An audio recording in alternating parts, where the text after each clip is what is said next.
Imagine we are in a country with many monkeys competing with humans for food.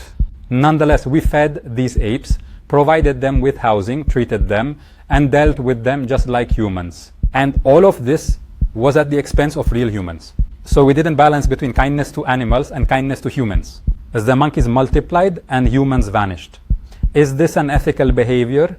And what is its relation to atheism? That's what we'll find out in this episode. Thank God. And peace and blessings be upon the messenger of God. In the last episode, we saw the significance of the moral tendency as evidence of God's existence. And those who deny his existence lose any basis for morality. Today we will see that this denial, this atheism, does not stop here, but is the cause of crime and aggression. Atheists, when they denied God, most of them resorted to what is known as Darwin's theory of evolution to explain the existence of humans. We will discuss this theory scientifically in the appropriate forum, God willing. What matters to us here is to point out some of the ethical consequences of Darwinian evolution. The one who embraced evolution as an alternative to the existence of God, did this alternative provide any basis for morality, or quite the opposite? Darwinian evolution is based on the idea that organisms evolved from a primary cell through random mutations and natural selection. Natural selection means that survival in this nature is for the fittest organism in its ability to adapt to nature. Survival of the fittest means struggling against other less evolved beings. According to Darwin, struggle is the law of nature. He published this in his book, The Origin of Species. Then in his book, The Descent of Man, Darwin extended his theory to humans, considering that they evolved from an ape-like origin. And when Darwin speaks of the most evolved human, he means the most evolved European. As for the other races, according to Darwin, they are in an intermediate stage between monkeys, gorillas, their ancestors, and humans, meaning they have not developed fully yet. Darwin based this on the view that these races were closer to apes than Europeans. In some traits, skin color, head circumference, nasal flatness, forehead protrusion, jaw size, or lip size. Darwin then concluded that the elevated class of humans would not continue evolutionary progress except through the struggle to exterminate the degenerate class. This is the basis of social Darwinism, which means applying Darwin's biological laws to sociology. So, there is nothing preventing the races that consider themselves more Darwinianly evolved from hunting us down on the roads and looted our property and enslaved us for their benefit, just as we do with animals. Because according to Darwin, we are just animals more evolved than other animals. What we do to animals, those more evolved than us could do to us. Wait, this is not just an assumption. This actually happened. Charles Zaroun says in his book, The Origin of Man, in chapter 6, soon, not very soon, as they've been doing for years, the local humanitarian forces will close it down in a specific manner. They are closing the communities of butchers around the world. That is, in some future period, not far off, if measured by centuries, the civilized races of man will almost certainly exterminate and replace the savage races around the world. Through these ideas, Darwin took a shot at humanity, and the Europeans used it to carry out genocides and ethnic cleansing campaigns, especially against Africans, Native Americans, and indigenous Australians. According to Darwinists, these people are closer to animals. True, many criminal practices were carried out before the spread of Darwinian evolution, but this idea eased the minds of criminals. Their crimes have now a scientific justification. They continued their actions, and their pace even increased. The scale of the crimes committed is enormous. It's too vast to detail here, but a few quick points will give you an idea. After the idea of Darwinian evolution, the extermination campaigns of the indigenous Australians began in the late 19th century. James Barnard, Vice President of the Royal Society of Tasmania, one of the islands of Australia, in 1890, said, "It has become an unquestioned axiom that, according to the law of evolution and survival of the fittest, the inferior races of the human race must make way for the higher species." We will provide documentation links when mentioning the information and in the comments, because the facts are shocking and almost unbelievable. The campaigns included the kidnapping of a large number of indigenous Australian children, many of whom were sent to natural history museums in the United States and Britain to identify neighboring communities, determining whether they formed the missing link on the path of animal evolution to human, Australian Prime Minister Kevin Rudd apologized to the stolen generations only 9 years ago on February 13th, 2008. The news spread with the headline, Kevin Rudd's official apology to the stolen generations. This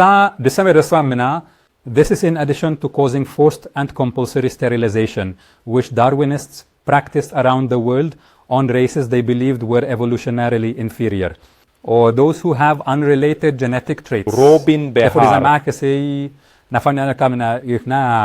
For these individuals are a burden on nature, and sterility must be induced in them so they go extinct, achieving the improvement of the species known as eugenics. Just 2 years ago, in February 2015, some US Congress members agreed that each still living victim of forced sterilization would receive $25,000 after a long marathon, as a result of what was decided by the United States Supreme Court in 1927 about the sterilization law to improve the race in that state. They apologize for the stolen generations. And the compensate for the emphasis. But the question that arises is, are they therefore disavowing Darwinian evolution and retreating from it?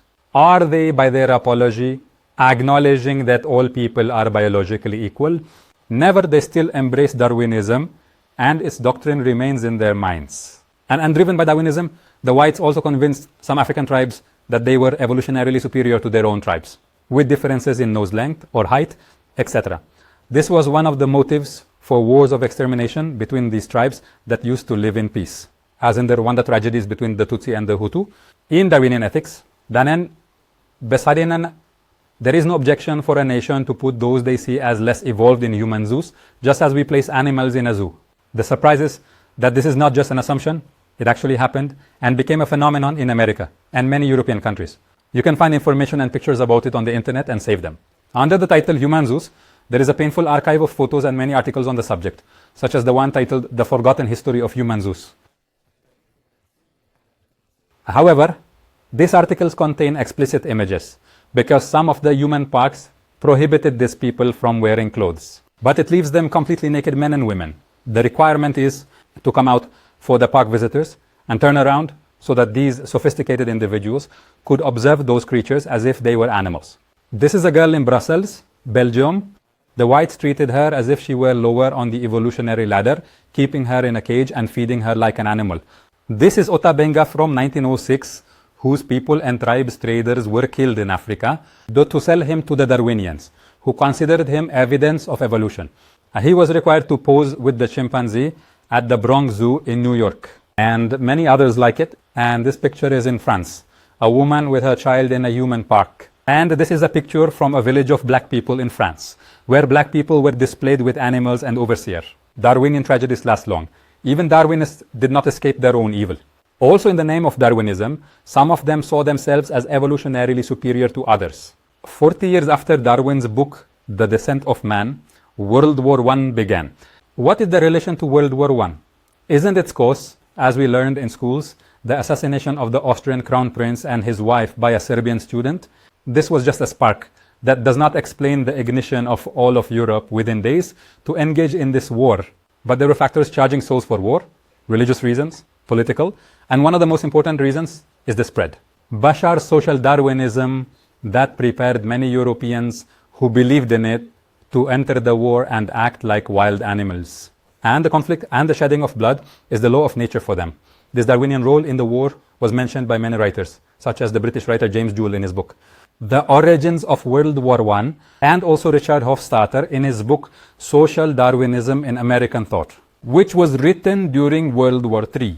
It even produced Darwinian thinkers who were notorious murderers, like Hitler, the one who founded Nazism on the superiority of the German Aryan race, as in the book of Darwinism and the Nazi racial Holocaust, and Stalin, as in the book Milestones in Stalin's Life, to send you. And he came at a very early age, while still in church school. Comrade Stalin developed critical thinking and revolutionary feelings, starting to read Darwin and becoming an atheist. And 2 years ago, CNN America published a report titled, War is a Manifestation of Social Darwinism, concluding with the following phrase.